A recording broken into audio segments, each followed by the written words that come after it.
Good morning at muli na dito tayo sa Palengke ng Iba sa Bales. Araw-araw, buhay ng tindera, kailangan although kahit medyo matumal, at least kailangan magserbisyo tayo sa mga tao na namamalingke araw-araw. Okay, sa mga kita nga, kiisda, ito, tinatawag namin dito sa Zambales na Ramona. Ang luto ng Ramona, pwede natin siyang ipangat, pwede po natin siyang ipaksiw, pwede rin po natin siyang iprito if you want. Okay, malasa to. Ito ang pampano ng Zambales.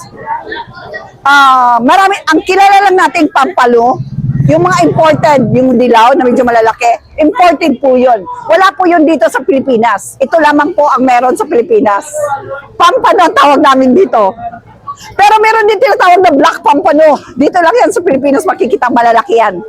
Ang bitilya, ang luto nito, pwedeng isigang, sarsyado, ihaw, at pinirito. Masarap to.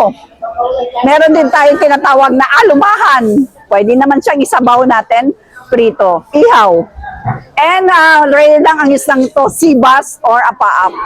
Napakalasa talaga nito, pero rare or kukunti lang italaga ito. Okay, meron tayong pusit na puti. Alam mo na, pusit na puti, pwedeng pang ihaw, pwedeng pang calamares, pwedeng pang adobo, pwedeng pang prito. Kasi ito talaga ay napakalambot niya. Ibang-iba ang lasa niya. I-compare mo doon sa pusit kalawang o yung pula na pusit. Ito naman, talakitok. Meron ako mga good size na talakitok. Pang prito, pang sigang, paksiw, pangat. Okay. At ito ang ating lapu-lapo. Pang steam, baked fish with lemon, pwede rin siya.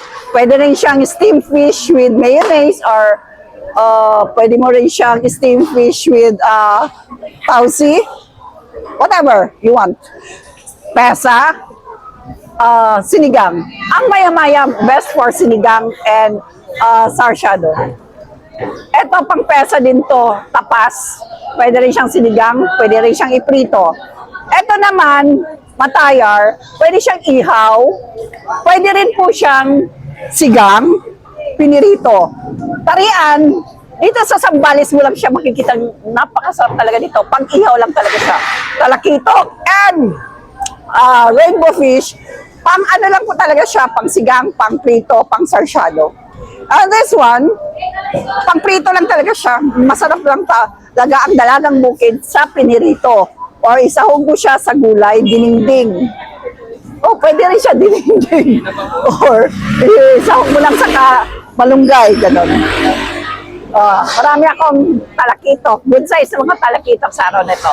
So, yun mga isda na pinapakilala ko sa inyo, mga isdang matupo yan lahat, as well as kung paano siya lutuin. Yun lang po yung alam kong luto na natikman ko. But the rest, it's up to you kung paano nyo lulutuin ang mga isdang bato niyan. Maybe mas marami kayong idea paano lulutuin ang mga yan. Kasi sa akin, hindi kasi ako marunong magluto. Pero natitigman ko yung mga luto ng asawa ko. Kasi usually asawa ko nagluluto ng mga ganyan. Masarap talaga. Okay?